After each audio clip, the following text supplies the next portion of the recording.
Hello, everybody, and welcome back to the Centimetre Perfect AFL podcast. It is that time of the year. The grand final has been run and won. We are in the thick of the trade period, but that will not stop us from going over the top 8 teams from season 2025 and seeing where they stacked up in the grand scheme of things. I am Jesse Dart. Joining me, as always, is Liam. He has returned from the Northern Hemisphere, back from Japan. Did you enjoy it? Was it fun? I had the best time, Jesse. I had the best time. I always do in Japan. Saw some sumo, watched some baseball, had a great old time doing a road trip up north as well. But as you know, I was still with you every week, chipping in for you and the folks at home, making sure we get all the data, yes, and the reviews out as we always do. But I'm glad to be back, Jesse, back in my little home studio here, also known as my bedroom. So it's good to be back. It's good to be back indeed. Where can people find us, Jesse? They can find us at @SamPerfect_AFL on Instagram. For our podcast audience, try that again. For our podcast audience, Podpast, the new one. For our podcast audience, be that Apple, Amazon, or Spotify, hello to you. Thank you for tuning in once again. Consider following the show and leaving a review if you're liking it. To our YouTube audience, you can see us, so we'll wave to you. Hello. Welcome back. Consider liking and subscribing. Just because the season has ended across the board does not mean we are taking 4 months off. We're going to stay here throughout the entire Continental Tires trade period, throughout the entire NAB AFL draft, throughout all the silly stories that are going to come out soon, and hopefully have a bit of fun along the way with some extra bits and pieces. We might talk best and worst of football. We might have a bit of fun along the way. Let us know if there's any silly or fun topics you want to cover, because if there's one thing Liam likes talking about, it's the silly things. That's true. I'm all about the silly things, absolutely. But you mentioned the trade period, Jesse. We'll, of course, be talking about all of that in the near future once some more of the dust is settled. Obviously, some big moves happening already. Probably not surprising ones, though. But today we're here to talk about the team reviews for the remainder of the competition now that the finals are complete. We now have a full idea of how the season has finished. Obviously, unless you had your head in the hole, Brisbane Lions are your premiers for this year. But Jesse, 8 teams to talk about today.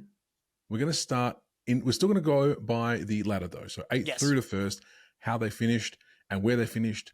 And like we did with the last teams, which feels like an eternity ago now, we're going to go through our MVPs, our flops for the year, and our players to watch in the future, as well as a 3-word review. Does that sound okay to you, Jesse? Well, I hope so, given I wrote this episode. Absolutely. Let's start with the Hawthorn Hawks then, finishing the year in 8 spots, 15 and 8 wins, 120.9%. Eliminated in the prelim final. Nice little run for the Hawthorn Hawks this year, wasn't it, Jesse? It was a fantastic run. On one hand, 8th would probably have been par ladder position for a lot of people assessing Hawthorn coming into the season. So they've met expectations in that regard. However, they were clearly very good when it mattered. They got themselves to a preliminary final, overmatched in the end, which they'll be, I think, disappointed by in many ways, but clearly well and truly acquitted themselves to be one of the better teams in the competition. And I think we'll talk trending up and trending down a bit in this episode. I think this is a side that's trending up. You know, they've finished lower on the ladder this season, coming in that 8th spot, squeaking into the finals. But they've gone further, of course, semi-final elimination against the Power last year, preliminary final elimination this season. So, you know, if you keep it on a very linear scale and make it a very simplistic game, you know, they're on track for a grand final next year. Sure. But they are improving. And that's the key thing with this side, is that they are getting better with playing out a full 24, 23 game season as it stands, and then accelerating into the finals. This was a good year for the Hawks. I think they'll be really pleased with where they're at.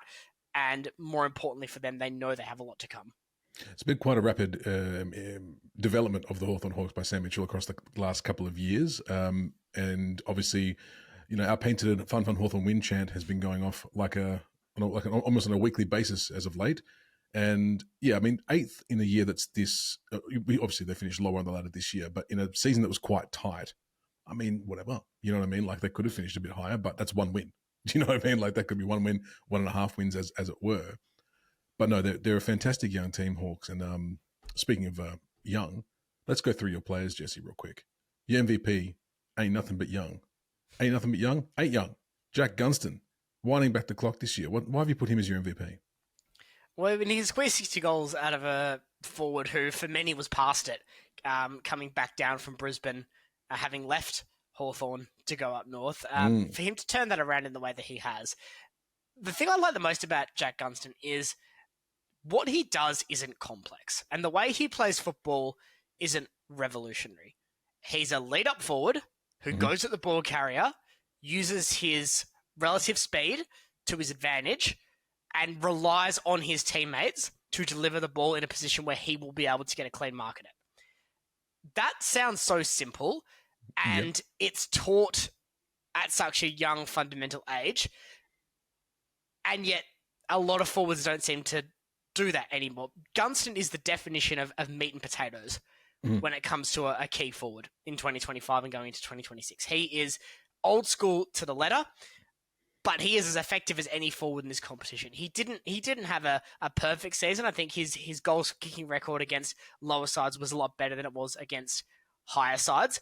But what he allows his teammates to do is to have their own pockets of space as key forwards. So you're talking Marbia Chol, Cal Shadir comes up in that conversation. Lloyd Meek's able to get forward and kick goals too because there's giant pockets of space, in large parts caused by Gunston's leading patterns, getting up towards the ball carrier and making a reliable, competent defender go with him every single time to try to negate that. He's going around again, I'm assuming next year. I think he's in that bracket, just going 1 year at a time now, isn't he? Just let's see how the body holds up. Year on year. Your flop was, and apologies if I butcher this, the pronunciation of this, Chankwath Jath. We'll go with CJ. We'll go with CJ. CJ was your flop for the year, unfortunately. Like much is said about CJ and how lively he is as a player. Why have you got him as a flop this year? And look, there's a few harsh ones in here. Jath almost got the double star treatment that we've got for a couple of other players where there wasn't really a flop in the team, but I have to put someone here. I've committed to this. I think that Jath has found his level, and as his teammates have gotten better, he started to slip down the order of importance in a best 23. And that's not to say that he's not best 23 still, but he's gone from being a very exciting, lively halfback flanker to, at times, a bit of a liability. And I think for that reason alone, it's harsh, sure, but when you're talking good sides, it's harder to find flops than it is with the inverse. It's easier to find MVPs and standouts a lot of the time, but you're also often looking for guys who probably were in and out of the team, so you're probably looking for guys that have only played 10, 12 games in the flop category because these good sides don't have bad players in their team for the most part. Sure. And finally, your watch play is Cal Shadir. Probably no surprises here. I think he could be anything. I am so excited to see what Cal Shadir does with another preseason. Long term, when Gunston transitioning out, I mean, Marbia Chol has been very good, but I think Marbia Chol has a ceiling. Yeah. I think we're going to see Cal Shadir in the back part of this decade be the most likely 50-goal a season forward at Hawthorn. And from what he's shown us so far, I don't think there's any reason he can't reach those milestones. Maybe not next season, that might be a bit early, but definitely going forward, talking 2028, 2029, I think we're going to be fearing the deer at that point in time. And some interesting stats for the Hawks this year, Jesse, and it kind of parlays into their style of play. They're very, very like free-flowing, fast-moving. They were one of the most regular accumulators of the ball this year, averaging the fourth most disposals across the entire competition. Now, does that speak to their fast-flowing footy, just a younger side that can move it around more? It doesn't. I think it also speaks to their speed on ball because when you get a team that has such high possession numbers like that, it's pretty unusual for midfielders to not either poll well in the Brownlow, which they didn't, or be in the conversation for the best player on the team that season, which they haven't. We've given it to Gunston. So that's not to say that Newcomb, Will Day, when he was there, had bad seasons. Obviously, Day's a bit harsh, but, Warple, throw him in that conversation. He's apparently out the door as well. It's not to say they had bad seasons. It's just that's unusual to have a team with such high ball accumulation not really have, in my view, an absolute A-grader in terms of midfield. Newcomb's probably not far off, and I would accept an argument that he is. But when you're talking safe A-graders, I don't think Newcomb is in that conversation at the moment. Fair enough. And it looks like you've been a bit more cavalier with your 3-word reviews, chopping off a bit of the English to make it 3 words. But your review for the Hawthorn Hawks, your 3-word review, Jesse. Well, if I do 5-word reviews, it doesn't always catch you. I've gone with good as anyone for Hawks. This one isn't as bad as some of the others that I've magicked the lack of English for. But no, good as anyone. That's where I stand with Hawthorn. I think they were on their day, they were up to it, and they showed that throughout the finals, I think. Let's move on to the next team, the Gold Coast Suns, finishing 7th this year, a record of 15-8, 124.9%, which is quite healthy. Eliminated at the semi-final stage. Not a bad year for the Gold Coast Suns. They finally made a final, Jesse. How good is that? Well, it's a huge milestone for the footy club. You can't take that away from them at all. I was really worried about the Suns going in. I think I may have had a bit of fatigue in terms of this is going to be their year, and it's not their year. But they really did put it together. They've got a fantastic coach. They've got a brilliant midfield. And I think their midfield's always been considered quite good, but it's not a Victorian midfield, and it's not a sexy interstate club midfield either. So what we saw this year was Raul, Anderson, Miller, Witts be top 3 in the competition. And, they went at it in an elimination final with another midfield considered to be up there in that top 5 midfield bracket in the comp in Brayshaw, Sarong and Young. And they beat them. And they beat them quite handily, to be honest. And that says all you really need to know. They are brilliant in that midfield bracket. They defensively will need to do some work, and I think that did cost them some games and their ability to shut down teams getting momentum on them. They struggled with that at times. But this forward line, I think this is a fantastic forward line going forward. Ben King, Jed Walter, that has long-term potential for me. I love what Jed Walter offers, and the best part about Walter is you can play him as a third tall. He doesn't need to be second tall, which gives a lot of opportunity for them to bring in someone else if that's what they desire, or keep developing an Ethan Reid. Focus on the opportunities they've got within their club now to keep going up the ladder. This was a giant step forward for the Suns. They've gone from being a laughingstock, a joke, an unserious football club that no one wants to play for, to being a clear contender for top 4 next season off the back of a brilliant 2025. And some potential big names coming up the ranks as well. Maybe. You're saying like there's not that sexy Melbourne midfield. Like I think I said a few times across the year, like I'd be very hard pressed to name a lot of the players I'm seeing on my screen for the Gold Coast Suns, which I like though. I like the fact that you're seeing a team that doesn't have all those, quote unquote big sexy names, and they're still getting it done. And it speaks a lot to the way that team is being coached for sure. MVP, Jesse, is not the Brownlow medalist, Matty Rowell. Your MVP is Noah Anderson. It is. I think Anderson had a better season. No. That's going to make some people really cross. But crucially, I'm not an umpire. They get to decide that. Sure. I'm not going to make a comment on that. Anderson, though, for me, I think he clearly is where Gold Coast live and die a lot of the time. He just comes across as a player to me that could actually be up there with the best 5 players in the competition. I mean, Nick Dacos is clearly number 1. I don't think that's a debate. Quite comfortable with that. But I think we're seeing Noah Anderson now get pretty close to passing the likes of Marcus Bontempelli. He's already well and truly passed Patrick Cripps. So you're looking at these elite midfielders who are transitioning out of that role just because they are getting older. And you're looking at who's replacing. I think Nazar Wanganeen-Miller is one of them. Noah Anderson would be probably the other main guy. I think Anderson has gone past quite a few guys this year. I'd say he's gone past the likes of Caleb Sarong this season in terms of going into that elite status. I'd say he's gone past Christian Petrarca in terms of going into that elite status based off the season he's had and also the 2024 he had too, which was very good. I'm going to sing Anderson's praise for as long as you'll let me. I think he's a fantastic player. Easily. Does that mean I have to stop you at some stage? You're just going to keep going? I think that would be for the best. Well, look, glowing praise, Jesse. Your first flop. This is the first double asterisk flop because it's Will Powell is the name you've given me, but two asterisks, Jesse, would like to explain to people what that means. The double asterisk means I had to put someone in. I didn't really want to. Well, I mean, I had to, but It was whoever was getting it was more of a ceremonial flop. Gotcha. Because they didn't play the full season and/or they weren't very good. And Will Powell was okay.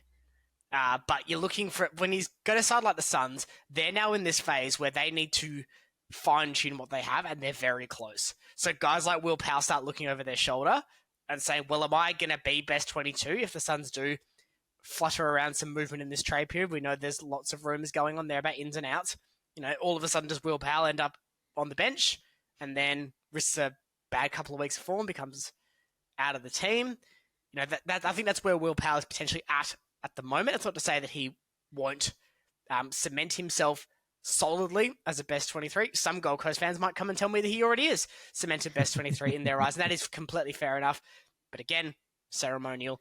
Our watch player, Bailey Humphrey, hope he stays. I really hope he stays, because there is serious potential for this Suns forward line, I think, to be as good as what we've seen from the Dogs this year in coming seasons. And Bailey Humphrey is going to be a key part of that. Watching him live in that elimination final at Optus Stadium, his ability to play above and below his height almost simultaneously, I think that's really rare to see a player that's almost that complete in that fourth tall forward bracket. It's such a hard position to fill. It's a position Fremantle themselves desperately need to fill. Humphrey, to me, has all the hallmarks of a very good player. If he does leave, I really hope he goes to a contender, because a player like this shouldn't be wasted in the bottom half of the ladder. This guy is going to make a big impact in a prelim or a grand final at some point in his career. Let's see if the Gold Coast Suns do everything to keep him around. A bit of stat of interest for this one for the Gold Coast Suns, Jesse. They finished with the third lowest marks per game on average throughout the season, which doesn't actually surprise me all that much. Like, the way you look at the game style and how they play, it more lends itself to tackling and forward run and pressure rather than the actual the kicking and marking side of things. It's more of a pressure game. Is that fair to say? It is, and I think it's a really good way to combat teams that are very very controlling, understand rules, like to kick mark. All of a sudden, if you turn that ball over, Gold Coast is just going to run at you. And that makes it very uncomfortable for defences. It's almost like we've come full circle with football tactics. We talked about it with Gunston before, but it's almost like what was useful 40, 50 years ago is now back in vogue. And it's something that I think a lot of coaches that have been around for a while should be looking at is, well, just because I was taught this way of coaching, is it working? I think there's a few coaches out there, and this is not Damien Hardwick at all, but there's a few coaches out there that I think would be wise to look at what worked previously, because football's like fashion. What's old is new all the time. We have a sub, we don't have a sub. We have a sub again, now the sub's gone again. Life goes on, things change around. I think this game style is going to work for the Suns. It would not surprise me if they continue to be a trending upwards team. Fingers crossed for the Gold Coast Suns. Let's move on to our next team. Setting ourselves a time limit, it is the Fremantle Dockers, finishing in 6th spot this year, 16-7, 109% eliminated in the elimination final. That's our team, obviously, as everyone knows. We've got a nice little blanket I got gifted, which is very nice. Don't you see it? Look, made finals, which is kind of a benchmark for us this year, or our minimum standard, I suppose, for the year. So tick that box. Jesse, your thoughts on the rest of it, though? Look, I don't think I've ever seen you try to form the words so carefully in your mouth and your head before. Because it is not possible to call this a failed season, and I'm not going to do that. No, it's because the football club has made finals. They desperately needed to do that. Yep. They've won 16 games. That's great. Awesome. They've gotten improvement out of a number of players that are in that lower quartile and or were young enough to still have a lot of natural progression. So talking Murphy Reid, the obvious. I think Matt Johnson, Erasmus got a lot better as the season went on. Pat Voss, all those are wins for the footy club. However, it's same old Fremantle. And it's beatable Fremantle. And I know that's a weird thing to say when they've won 16 games, but this is the least imposing team that played finals. And what did I say about the two teams we've just covered, Liam? They had coaches who were technically sound, different tactics. Everything was great. That as well. Correct. I should have made it a bit more specific, but you are correct. Hawthorn trending up. Yes. Gold Coast trending up. Yes. I'm not going to say Fremantle are trending down because that's silly. However, I'm going to throw this to you. Okay. Taking away Murphy Reid. Take him away. Put him away. Why? Because I said so. Okay. Put away Murphy Reid. All right. Who has improvement to come on this list at Fremantle? Improvement to come. I think there's actually quite a few names you could throw in there. I mean, Amiss has got improvement to come. You've got Tracy's got improvement to come, I would say. You've got a lot of our players have lots more improvement to come. So I'm not too sure if there's a specific answer you're looking for there, Jesse. I think there's a lot of improvement in a lot of our young players. Well, Tracy's had 40-ish goal seasons the last 2 years. I think you maybe get him to 50. I don't think there's much more than that. So he's pretty close to his ceiling. So you're saying who's got a ceiling that's high? Who's got a high ceiling? Yes.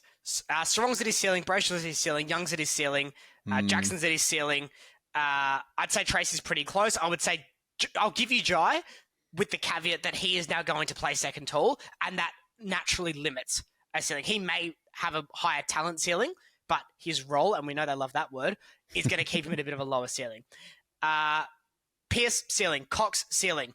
Jordan Clark, ceiling. Luke Ryan, ceiling. That's Shea Bolton, ceiling. That's half the team. Yeah. And you can put back in Murphy Reid. Matt Johnson didn't play in the final. You can put him back in if you'd like. But my concern now is tactically it's a bottom 4, bottom 6 game plan, and it is. Let's not poke around here. The game plan doesn't work. Not when it matters the most. It's a fine game plan to grind out wins in the home and away season because you're not spending that much energy. But you saw it in that final. Gold Coast controlled a game for 3 quarters. They only won it by a point, but they won it. Yep. And that's all that people care about. I think the danger is as well, a lot of the people who have that upside are not being played. So your Drapers, your Walkers and the likes are all being left on the in the twos, which has always been an interesting plan or lack thereof in my head. Like, we've got quite an aging backline, and we have like Draper who's there who needs that something to bring him up and then to improve him. I know it's all about like earning your spot, earning your keep if you're not having a good time in the twos, etc., whatever. But that's a lot of time being left. Sure, did Fife earn his keep? No. So your argument's gone. You're right, and I agree with you, but your argument's gone. O'Meara, I would say, didn't earn his keep. Another one that's hit their ceiling. Banfield, ceiling. Wagner, ceiling. Warner, ceiling. Voss, I hate to say it, ceiling. That's it, really. That's Dudley, ceiling. Like, nothing in this team, Frederick, ceiling. Nothing else in this team apart from Murphy Reid, Matt Johnson, maybe Erasmussen. I'm being incredibly generous with that. Yep. That's it. What, Sarong gets another touch a game? Incremental improvement. It'd be huge for the footy club, but that's all you're really going to be getting. Jackson's already a And just to clarify, you're not saying that ceiling means they're all bad. It's just that it's just where they are. Where they are. It's like that's the best output, and anything above that is going to be cake. But when you're talking Bulldogs, they'll be pissed they missed that final series. They're probably going to trend up. Gold Coast clearly trending up. Hawthorn clearly trending up. That's 3 teams directly below. Who knows what St Kilda are going to do with their new team? Yeah. Carlton will be one that we desperately want to improve and get Cripps a flag before he goes. Yeah. Port Adelaide, they've got Butters. They're going to want to keep Zach Butters. There's a reason for them to significantly improve. You've got teams below the Dockers who want to be going past the Dockers. And I don't know if Fremantle have the game plan or the natural improvement in their list right now to repel that. That'll be interesting next year. Just we'll move on to the people in our list of MVPs, flops, and watches. Otherwise, we'll be gone for ages. MVP is Caleb Sarong, pretty clear winner there. Star. I say ceiling, but his ceiling is top 10, top 15 players in the comp. He is an absolute gun. Yep. Sean Darcy is your flop, I think. Yeah, I think that might cause some consternation. I reckon, Jesse. From who? I don't. Freo fans, because sometimes it's like, well, he's Sean, he's big Sean Darcy, but you got the reasons why, Jesse. Why is he a flop?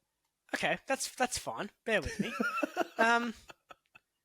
Because we'll put it this way: elimination final, season's on the line. I have been told week in, week out, until my ears have gone numb, that Darcy plays best against big physical ruckmen that he can battle with. And we're not expecting him to run around and beat up on the thin, mobile ruckman of 2025. It's against the bigger guys that he's going to go well against. Jared Witt's 44 hitouts, Sean Darcy 29 hitouts. What do you want me to say? He was good in 2022? Fantastic. It's almost 2026. I don't know what you want me to say. He has gone from being a best and fairest winner, one of the best 3 players in the team, to a liability. And he is that, Liam. I'm sorry to say, but it becomes even more damaging because Jackson, I think, is a number 1 ruckman. I don't like playing Jackson as an on-baller. No. I understand the freakish element of a 200-centimetre guy that can do it, and I understand the appeal and the allure of that. But I would much rather have him in as a ruck who can hurt the other ruckman on transition and let guys like Young, Brayshaw, Sarong, Johnson, Bolton, Murphy-Reid next year, Umira if you have to. That's enough guys in the midfield to play as on-ballers without putting Luke Jackson in that position as well. I think it's hurting us in 2 different ways, in my view. It's hurting us because Jackson's not getting the ruck time that he should be, or at least would be able to handle. So you're underutilizing Jackson, who was still brilliant this season, by the way. Of course. And then you're giving games to a guy that's not fit. And just it's staggering. Please go watch a Fremantle game that Sean Darcy played in the home and away season. Watch what happens after the boundary throw-in. Just watch him and watch his sphere of influence, because his sphere of influence is a metre around him while the other ruckman's already gone. And that was Witts in the Gold Coast game, the first time at People First Stadium. I almost called that Metricon. I almost called it Carrara. That's what Sean Darcy frustrates me. Also, time on ground. Jared Witts 90%, Sean Darcy 64. Yeah, that's a big differential. That's huge. Like he can barely play half a game. Well, he can't play 2/3 of a game. I think you've made your point. On the flop, Jesse. Move on to our watch players. Obviously, Murphy-Reid. Nothing more to be. Murphy-Reid. Thank you. Nothing more really to say there, is there? It's just Murphy-Reid, rising star. Give him midfield minutes, because as good as he was up forward, I think even just chuck him on the wing. I think his game sense and his ability to insert himself into the game with a play and a moment, these are the guys that you sign to long-term deals. This is why we got Shea Bolton. Shea Bolton is a moments player. I think Murphy-Reid has a lot of those intangibles already in his game. You've seen his forward craft. He's not a forward. He was drafted as a midfielder. Mm-hmm. Let's see him up there. Fourth worst team in the competition at generating rebound 50s. Now, I was quite surprised by this because I thought that was one of our strengths. So to see it as being the fourth worst in the competition is quite strange. Well, do you know why? Why, Jesse? Ball gets passed again. Ball gets 50 metres down the line. Ball gets turned over. Yeah, that's pretty much par for the course.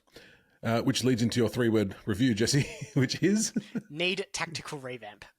Yeah, I don't know how much more time or how much more leeway we need to give old J-Lo before we have to say enough's enough. It's been 6 years, right? Yeah, so, and I don't even know what we're going to do next season, because I'm fed up of the last 2 years of saying it on here. I'm sure there's listeners who are really sick of me saying it for the last 2 years, but it's not changed. My point still stands. I'm not wrong on this.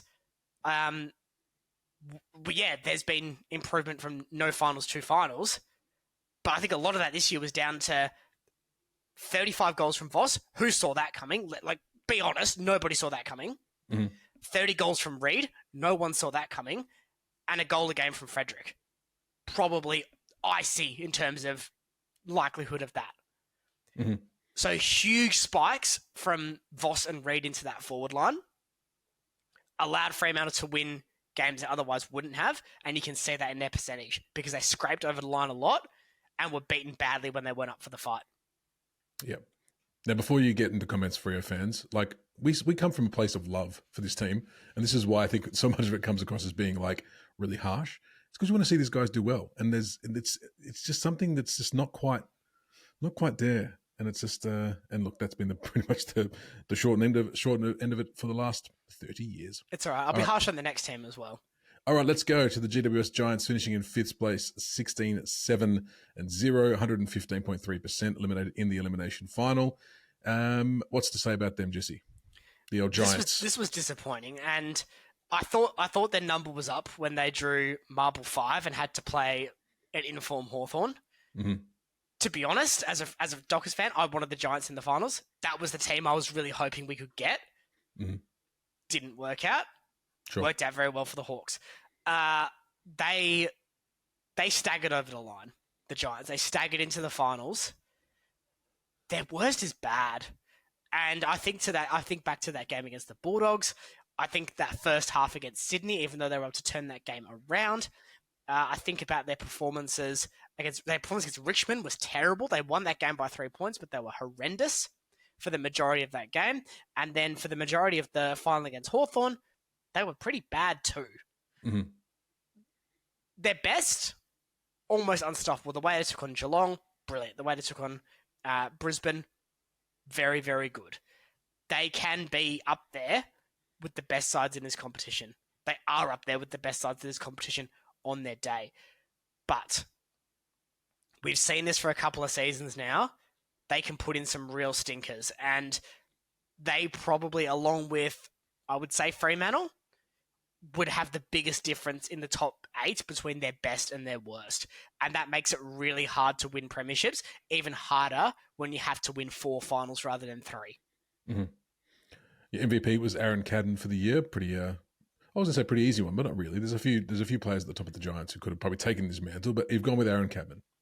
I have. Stepped up in the absence of Jesse Hogan. Hogan still managed 15-ish, 18-ish games across the season, but they needed to cover their reigning Coleman medalists' goals. Cadman did that more than amicably. He's on the up. He could almost have been the watch player as well. Well, that would have been a bit obvious. The flop, Josh Kelly. Harsh. Injuries restricted him a lot this season. And, again, when we're talking sides in his top 8, we are becoming very nitpicky when it comes to individual flops.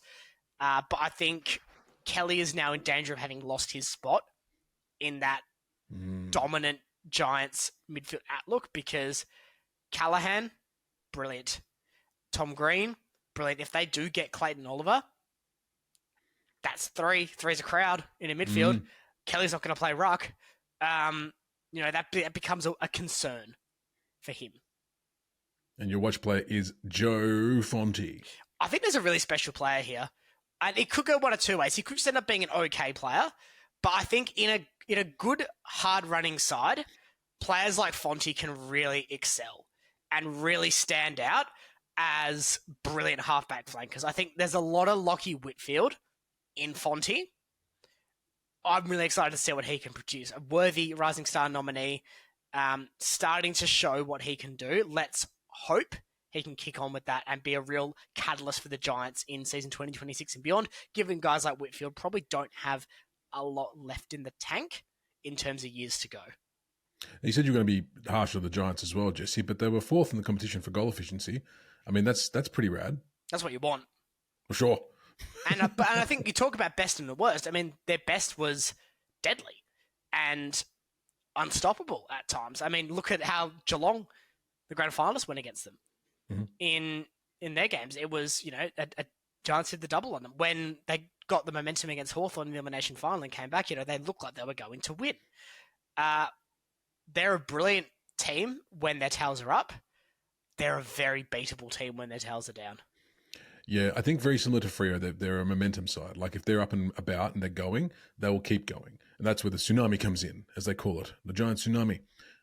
But and who's won a premiership as a momentum side recently? Not Brisbane. I wouldn't say Collingwood in 23. They were just very good in clutch moments. Yep. Not Geelong in 22, not Melbourne in 21. None of Dynasty of Richmond, not West Coast in 18. Dogs 16. So we're talking a decade now. And then before that, not Hawthorn, not Collingwood, not Geelong. So Hawthorn again in 08, maybe? Sure. So you're talking 2 in 20 years, because then you run into freak Geelong and then West Coast and Sydney's rivalry. I think you're talking 2 premierships in 20 years from streaky sides. So is it a case of these two, like, and we'll lump Freo in with this as well, like the two momentum sides, like what is it they've got to kind of unlock? Obviously you're a coach, Jesse, you can tell me. What are they going to do to just unlock that? Like there must be something similar with the Dockers that the Giants are missing in terms of putting that last piece together to make this more consistent. I think the Giants would benefit more from a lot more kicking transition. We know they love the tsunami with the handballs, but they're a side that's probably missing that ability to control games or regain control of games when things are out. And when they do take momentum back, they usually take it by brute force. And that has worked for them. But I think they'd be better off a lot of the time getting themselves a platform to start with. Fremantle have the opposite problem. They move that ball too slow. They need to get the ball moving up the field faster. They would benefit in a lot of ways from some giant-esque handballing chains and the willingness to take a risk. So, the same problem, but needing to be approached from two very different ways, to answer your question, in my view. Now, you've put the review here as worst restricted contention. I'm not too sure what that means, Jesse. You might have to explain this one. Put a bracket for their in front because their worst restricted contention for a premiership. They could win a flag. They could have won a flag this year, but their inability to be consistent ultimately kneecapped them. Fair enough. Let's move on to the team that finished fourth. The Collingwood Magpies, 16-7 as well, 122.4%. Obviously making it all the way through to the preliminary final. Jesse, the Magpies, they're a good team. I don't know. I've got a few issues with the Magpies in their future, but what are your thoughts on them? I do think Collingwood to miss the finals is going to be the very trendy surprise from experts going into the new season. I understand why. It's very possible they won't make my top 8 next season in terms of when we do our predictions. But we're focusing on 2025. And ultimately, I do think this was their opportunity this season because that first 15 rounds, they were brilliant. But then fatigue, being found out a little bit, also just quietly, Nick Dacos didn't have a great last 2 months of the season. On balance, I think Josh arguably at times was the better player at times. And also, I think the biggest problem for Collingwood at the moment is the lack of a clear key forward target. Not necessarily because they're missing a guy that can kick 50 goals a season. I don't think Collingwood's ability to score is their issue. But I think their structure is poorer for not having a clearly defined key forward. And my check is very good. McStay is very good. But these guys aren't your traditional loafing forwards that just about every team in the top 8 has at least one of. And I think that held them back. That's a good point. I never thought about it that way. Like, there's always a bit of a rotation up there. Like, you obviously had your Bobby Hills going up and being your small forwards, but yeah, or Mason Cox going down there and being the big guy for a little bit when he was playing. But that's a good shot, just a good shot. MVP, Nick Dacos, that probably to no one's surprise there at all. Brilliant player. Clearly the best player in the competition. Everyone gets Nick Dacos fatigue because the excessive commentary surrounding him. It's so hard to see the forest from the trees sometimes with Dacos because it is insufferable and it hurts him and people hate him because of how annoying the constant discussion is. Tall poppy syndrome, isn't it, Jesse? I don't think it's tall poppy syndrome. I think it's a case of like, we know. Shut up. I still remember that game we went to. I can't remember which one it was. Obviously, the Collingwood home game. Dacos Cam. Dacos Cam. 35 seconds, purely Dacos. Flop Dan Houston. Look, I don't think he had the impact Collingwood were hoping he would. He was okay. But for one of the key signings of trade and free agency last season, I don't think he quite delivered. Fair to say. And your watch player, Lockie Sullivan? There wasn't many here. This is one of the only watch players I struggled with in the top 8 because Collingwood's list profile is so set in terms of who they played. And inexperienced or younger players didn't really get their snout in the trough. And when they did, they struggled, I thought. And they weren't particularly amazing. I mean, it was hard. Sullivan, I think, at least showed something. And he's an older player, so he's not like a sprightly 18-year-old. He's a mature age recruit. So we'll see. We'll see with Collingwood. My 3-word review, I think, sums it up quite well for them. Missed their chance. This was the big one for them. Round 15, they were travelling beautifully. They won the elimination final against the Crows. That should have galvanised this team. And they should have been able to beat Brisbane, in my view. And I know things didn't quite work out in that game for 1,000,001 reasons. But to have faltered the way they did, and then to get the win that they did against the Crows, the team that had all that controversy and all that furor from the previous home and away fixture, to go and win that in Adelaide, they should have been able to use that more than they did as a galvanising factor, in my view. Stat of the year for them, Jesse, was the fact they laid the most amount of tackles across the entire season, which, again, one of those stats that doesn't surprise you when you see how they play with ferocious. Ferocious intensity always, like especially in their forward 50. But once it's down there, they don't want to let that ball come out at all. And yeah, I think I'm not too sure if that's a game plan they have to adopt, given they've got a slightly older. I don't like bringing this up too much because I usually get proved wrong, but a slightly older list profile, and the fact that they all know each other so well in terms of how they play. Like they're one of those teams that if they're in a contest, they'll just handball out the back, knowing that someone will be there, right? They're a very smart footballing side, Collingwood. That's right. So they've got a bit more. I guess a bit more confidence in that regard to go out and just go, well, tackle, let's go. Let's go get it and fire back the other way. But no, it should be interesting to see how they go next year, but not a bad season, all things considered. Let's move on to the Premiers, who finished third. Pretty good season. That's pretty all right. The 16-6 and that cheeky draw against the Kangaroos, 114.2%. Not a massively high percentage either, but that doesn't matter because they're the bloody Premiers. Look, what's to say about the Brisbane Lions going back-to-back this year, Jesse? That we haven't said already in our grand final review last week. I mean, what a performance, Chris Fagan, for starters. What a finals team. And proof that you don't have to be the best for 24 weeks. You have to be the best for 4. And 2 years in a row, they've proven that. Mm-hmm. 2 years in a row, they've had to play 4 finals. Mm-hmm. 2 years in a row, that has not bothered them. No. And they have won the premiership. In one game, they were dominant. In the other game, they were dominant. That really says a lot about where this team is. And I think the fact if you put the team sheets from 24 and 25 next to each other, that it's not the same team, and it isn't the same team. And one of the best players from that 2024 side retired. Mm-hmm. They've had to bring in a bunch of young talent.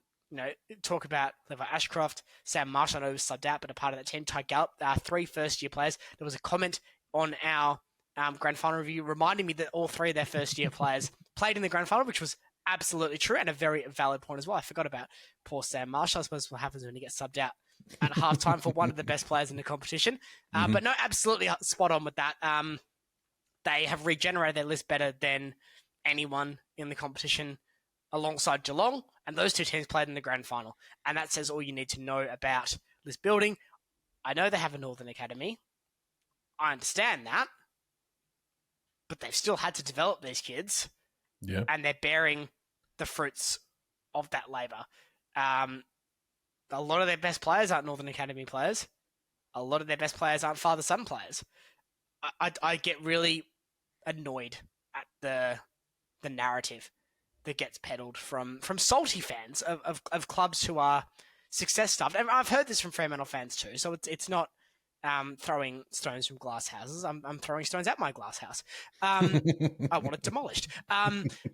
It does. It frustrates me, Liam, because it's this lack of understanding of why the Northern Academies exist, but more importantly, what would happen if the Northern clubs couldn't access their players. We'd lose the ability to develop kids in rugby league heavy states. Rugby league had more viewers for their grand final than the AFL did. Very much still dominant in New South Wales and Queensland. Mm. I would say all 18 clubs should have an academy and bring back a form of zoning. Reward for effort. We can talk about that in a deep dive going into the draft. I think that's the best way to do it, personally. But to say that this was just only happened because Greg Swan used to be at Brisbane and the Northern Academies and father-son had them in premiership, well, I don't think that's true at all. Because when Chris Fagan took over this club was awful. They were getting 15,000 in the Gabba. They were terrible. They had to build this list from the ground up. Cam Rayner was a number 1 draft pick who has been part of that build. Lachie Neale has been part of that build for the duration. They got Joe Danaher to come up. Joe Danaher, they're not going to like this, the Victorian clubs. He was a father-son at Essendon. It's almost like the players taken via father-son or academy or NGA they're not duty-bound to stay at that club for the rest of their natural careers. Look at Jack Steele. Yeah. GWS Academy graduate. Look at Silvani. Now he used to be a St Kilda captain. I don't like it, and I know I don't want to take that away from the season review, but it frustrates me because they have built a fantastic team. They've done it bit by bit. Logan Morris, the 50-goal season forward, anyone could have had him. Brisbane got him. Yeah. They drafted him. They chose him based on what they saw. And look at that. He's one of the best players, one of the best forwards in the competition season 2025 in his second year.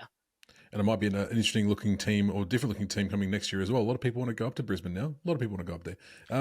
It comes in waves, and we know that. Yeah. Success brings success. Sure. MVP, Hugh McCluggage. Hugh McCluggage. Hugh McCluggage, who was prolific across the entire season, wasn't he? He was brilliant. Talk about elevation. This is one of the guys that you have them as B+ players or B players, and you say, look, you get that out of him. They've still got players like Lockie Neal. They've got the Ashcroft boys coming through. McCluggage can stay at B+, and that's fine. And then you get a season like this, oh my God. Mm-hmm. He was dominant. I remember watching him in the Fremantle game at Optus Liam. He was absolutely unbelievable. It was hard to watch. It was nice to watch, but it was hard to watch because he was just carving us up. Your flop is Charlie Cameron. Now, I understand this in a certain sense. He didn't have a great year, Charlie. No, and look, I know he was amazing in the grand final. And to be honest, his snap around the corner from an impossible angle probably is the reason they got going. Mm. So, look, harsh, sure, but I'm basing this off the 28 weeks of the season. He didn't have a good year, Charlie Cameron, and yet Brisbane still managed to cover his 40 goals from last season and win a premiership. So, look at that. Who really flops in that scenario? It's a good point, Jesse. It's a good point. And you watch players, obviously, Levi Ashcroft. Having both Ashcroft boys there is something else. Yeah, it's exciting. And, I like it as well. I love the sentimentality of the father-son rule. I think it is great for the game. I think Marcus Ashcroft has done an incredible amount for football in Queensland. You never say that clubs owe players or players owe clubs or anything like that, but you get the sense that Brisbane did owe Marcus Ashcroft something for the effort that he put in to get them up and going and to get them into that premiership window the first time as a player. It's great to see his sons carry that on. And I think it's one of the best parts of our game, Liam, the fact that we can see, it's almost enshrined in the game that family lineage and family heritage, unless the individual doesn't want to, will continue. Yeah. Two brothers playing on the same team. That's always nice. All right. We got the deal list as well, Brisbane, by the way, having the lowest scoring efficiency of any team in the final was 47%, which I think was actually pretty cut and paste for the entire season as well. More often than not, you'd see the behinds number much bigger than the goals number for the Brisbane Lions. But hey, they get it done, don't they? I do think it's because they do take a lot of low percentage shots. So stuff like snaps around the body on the ground, kind of quick fire at goal scenarios. Law of averages, that can get very streaky, and all of a sudden they're at 60% next season and they've got the highest points tally in the competition. Like, it can just swing like that. That's not a stat that I'm too worried about for the Lions. I think when you look at the way they play, that is a lot less concerning than it would be for a side like a Fremantle or even a Hawthorn, who like that direct movement into a target and then the target has a set shot. 3-word review. Potential dynasty team. Yeah, hard to argue with that, isn't there? Like, it's they're really good, the Lions. Wouldn't be a surprise to see them up there and about the picture next year again as well. Let's move on to the second last team. We're going to talk about the Geelong Cats, finishing the runners-up, also finishing runners-up in the season, finishing second with 17 wins, 6 losses, and a massive 141.5%. Look, they're pretty good, consistently pretty, aren't they, the Cats? Couldn't quite get the job done this year, though. What are your thoughts on the Cats here? It's a shame that they're clearly their worst half of football across the entire season game in the grand final, because that was such an outlier. Yeah. I mean, have we seen any team do that to Geelong this year? Not to that level, I don't think. No. Brisbane have been Geelong's bogey team all season. It's just how it's gone. But look, what a great season from Geelong across the board. Jeremy Cameron, fantastic. As always, Bailey Smith, for all the polarisation and the attention that he brings, was one of the better midfielders in the competition across the season. If he stays healthy, that is going to be a fantastic pickup for them. They're continuing to get improvement out of these guys that they draft from pick 173 in the fourth rookie draft. Watch our deep dive on Geelong's recruitment and retention for more on that. It's pretty good. As are the Cats across the board. They are going to be good next year. They'll be disappointed to have lost this. But the thing I like about this playing group is it doesn't strike me as a Sydney where the white flag is going to go up, the towel's going to get thrown in, and they're going to be awful next season. No, I think this is a side that has enough experienced players and the right coach to say we were beaten in a 28-week season, we're beaten in a half a footy. Now, for 27 and a half weeks of that season, arguably, we were certainly in the top 2 teams in the competition, so we earned our spot in the grand final, and we were arguably the best for decent chunks of that run as well. We were certainly the best team in the finals for the first 3.5 rounds worth of that final series. Mm. So then, where do we go from here? Well, we sort it out. We look at, do we have any weaknesses in the team? Do we plug those gaps? Do we have other players we can develop in? We still have a team that can contend next year. Dangerfield will go around again. Cameron's not aging out just yet. The players that have aged out are Cam Guthrie and Mitch Duncan, who weren't playing this season. Yeah. That's fine. And they were very good 3 years ago when Geelong were pushing for a premiership in 2022, but they've aged out.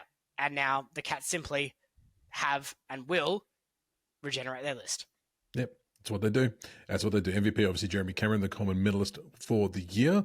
I mean, what's there to say about Jeremy? We know how good he is across the board. Kicks goals like crazy. Didn't quite get to the century as everyone was hoping he would, but that's okay. Also, one of those went a bit missing in the grand final, but that's okay. Well, that was... a lot of that wasn't his fault. Even before that, Jesse. If your best player is missing when the game's on the line, mm-hmm. and then the best player leaves the field, and then everything falls apart, you start to wonder, well, was he missing, or was he just having to compete for moments? Yeah. Fair. But any reason in particular to put him as the MVP, Jesse, or pretty much everything that we've talked about? I mean, he's a historically relevant goal tally in the 21st century. He's been brilliant all season. He's able to kick multiple goals. He makes other players around him better, and he can accumulate ball as a key forward, which is a very rare and valuable quality. So, Bailey Smith was excellent and been honourable mention for this, but I think I have to give it to Cameron.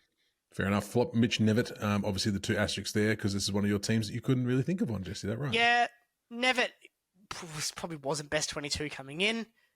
Got a few games because he could, and then was okay. Fair. I did fact check this with a Geelong fan. The words I got were, yeah, I guess. And honestly, I think that sums it up. I did seek a second opinion on this because I actually don't know with Geelong, who to flop tag. Geelong fan confirmed. It's all good. And obviously the watch player is Shannon Neal. And it's fun. Like if you're on YouTube, you'll see the photo of Shannon that I've put up there. There is not a single photo where he's not making that face. It's fantastic. I think he's like trying to eat Jeremy Cameron. He loves a good celebration, does Shannon. But no, it's hard to fathom how young this kid actually still is. Just when you look at him, you're like, oh my God, this guy's been doing this for ages. He looks like one of those old school. We've spoken about this before. Especially when he's got the collared retro round Guernsey on. Yeah, he's got the old school hairstyle, the collared. Put him on one of those retro playing cards. Call it a day. What's it like about Shannon? Well, simply put, he's elevated his production despite having a historically relevant goal tally from his other key forward. That's a huge tick. He's able to crash packs. He's able to draw attention. I think if something were to happen to Jeremy Cameron next year, I would still feel confident in Geelong's contention with Shannon Neal playing key forward, number 1 key forward. That's all you need to know.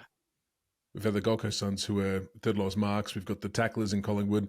Geelong averages second least handballs in a game. So focusing more on their just boot the ball kick, forward. I mean, you got 2 fucking monsters down the 2 monsters down the field who can just clunk it, and around the field as well. Why not? They also they must trust their kicking immensely. Well, that's one thing that a lot of people came at Bailey Smith for. Well, his disposal efficiency is crap. But then you look at it, the overwhelming majority of his disposals are kicks, and they're territory kicks too. They're not sideways 15-meter passes. They get the ball out of clearance and stoppage, and they move it forward fast. That's not always going to work. In terms of very niche advanced data statistics, that's probably a low percentage play. But in sport and being on a field, sometimes brute force is the best way to do it. And when you've got guys like Geelong have up forward with Neil and Cameron and crummers like Stengel and Myers, no issue with brute force. That's right. All right, your review, Jesse, before we move on to the last team. Continuing to perform. As they keep doing. And the last team who came first, the Adelaide Crows, 18-5 across the year, 139.3%. Again, a very healthy percentage. Eliminated in straight sets in the semi-final, unfortunately. But hey, look, when you're coming from a string of years down in the doldrums, down at the bottom end of the ladder, and then fire yourself up to the first spot in the next year, I mean, are we going to be too harsh on them for making for going out in straight sets? No, we're not. And I harped on this pretty heavily in our semi-final review. This is fine, and this isn't a worry for me. I'm not in any way concerned that Adelaide went out in straight sets here, because you look at a lot of teams that have these sharp improvements. It's very difficult to sustain that into winning a premiership. Certainly, we'll say post 2015. Mm-hmm. So the end of Hawthorn's dynasty. Richmond did and then stayed there. West Coast were good for a number of years before their premiership. Melbourne was a COVID year. I'm a bit reluctant to give that over as being one. Geelong, been good for many years. Collingwood had been knocking around there for a while. Brisbane had been knocking there for the better part of 5 years when they won in 24. I think it's okay for clubs to have sharp improvements in the home and away season, and for that first year to crumble in the finals, because it's a big load jump for them, because all of a sudden every game means more, so you've got the physical element heightened. And let's not kid ourselves, you do try more when you're up and about in a good side. So heightened physical environment, longer season for them. You have to then go again. That's why I hate the pre-finals bye as well. You're almost better off keeping the fatigue going to an extent rather than backing off and then trying to go again. I think you're just better off rolling through if you could. And crucially, this is still a pretty young list in terms of where the key improvers are. I've completely abandoned trending up in this. GWS, steady. Collingwood probably trending down. Brisbane, trending steady. Geelong, trending steady. Adelaide, trending up. Phil Thorpe. Foggy still has, I would say, a tickle improvement. But Phil Thorpe's got a lot of improvement to come. Dan Curtin, who's our watch player, a lot of improvement to come. Worrell, I think, has more to come as well, given his age and what he's been able to do in one season as a jump. That's pretty exciting. Rankin obviously didn't have a full run at it this season for things both in and out of his control. I think we'll see him elevate again. But I think Adelaide's desperation is for a midfielder, right? That's what they seem to need. I said a lot going into the draft. The player that I would most have wanted in that draft was Sid Draper. He got a taste of it this year at a very good side without being able to hold his place. I think give him a pre-season, we're going to see a really good midfielder coming through for the Crows next season. So I like where they're going, because they're not only do they have players in their best 22 at the moment that have a lot of ability to continue rising. Even Curtin going to that midfield potentially gives them a bump. But they've got players outside their best 22 as well that are looking likely to force up and put pressure on for spots, and also be very good players in their own right. That's a good situation to be in when you've had such a jump in win-loss record and ladder position in a single season. MVP Jordan Dawson, hard to argue with that one, Jesse. He was he led the team with aplomb this year. He's a star. That's all you really need to know. Brilliant player, deserves his flowers. We'll do a bit out of order this time. Watch, because you've already mentioned the watch player is Dan Curtin. Anything you wanted to say about Mr. Dan? Love to see him get some actual consistent midfield time, because for all the harping on about Adelaide's desperate need to fill the midfield void, I do think there's still options here. It's just a matter of how patient the Crows are. And looking at their list profile, I don't know if 2026 is the be-all end-all for them. They want to be contending, and their aim should be a grand final. That's what they should be aiming for as a club. But I also think you can take that balanced approach of saying, well, yeah, we can go and roll the dice and bloat our salary cap, or we can look at what we've got, noting the sharp improvement of Dan Curtin, who, keep in mind, was on the outer before this season. He had a bit of a tickle in the best 20 in the 22, and then dropped out, and then came back in, and now is able to get 20, 25 disposals a game, be a clear rising star contender, and one of the most impactful players in a minor premier. Could say the same with Draper next season. We don't know. You never know these things for sure, but I would really think Adelaide have the ability to improve from within, and that's a scary prospect for the rest of the competition. And your flop is Sam Berry. Someone had to be it. Berry was fine. He mentioned all of the big forwards from the Thilthorpes, your Fogartys, even your Texas for a bit is going around again for another year. Adelaide were one of the only three teams to average over 14 goals per game, and you saw it every week as well. Like that forward power they've got down there is insane. What's the aim of football, Liam? Ultimately, if you boil it down to its most basic elements, what's the basic aim of this game? Kick it long down the wing. Thank you. The aim is to score goals. Of course. Thanks, Justin. Thanks for stopping by. The aim is to score goals. You know, I know I've harped on it a lot in this episode. What's old is new. What's become out of fashion is back in fashion for a lot of elements. Mm-hmm. I know this sounds stupid and reductive in so many ways, but kicking goals is back in fashion. Hey. And I know how simple and silly of a statement that sounds, but think about what I'm saying with that. And think about the teams that have accelerated and looked like being the most threatening teams to win premierships. I know the Dogs didn't make the finals. That was very silly. But they looked like one of the most threatening teams in the competition all season. Yep. Adelaide looked like one of the most threatening teams in the competition all season. Geelong looked like one of the most threatening teams in the competition all season. You know, it's these guys that can pile on 120 plus in a game. You know, that's what used to be 180. And that's fine. It doesn't need to be that again. But this whole idea of fast ball movement, attack is the best form of defense a lot of the time, and creating that pressure, you know, we have come full circle, I think. And Adelaide are one of the driving teams behind that. Yeah. Hard to argue. And your review, Jesse, a 3-word review for the Adelaide Crows. Enormous overall improvement. Hard to argue with that as well. Jesse, that will bring us to the end of our team reviews. A bit of a longer one if you're watching on YouTube. Thanks for sticking it this far if you have. Thumbs now up you have to subscribe because you've gotten this far. You have to. Thank you. I did. If you've come this far, you definitely have to subscribe. Leave a comment down below. Obviously, Jesse has said a lot tonight.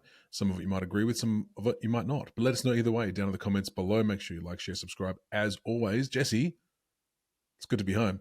Send the lovely people home. With you? Yeah, go on. Said you. Okay, thanks, Liam.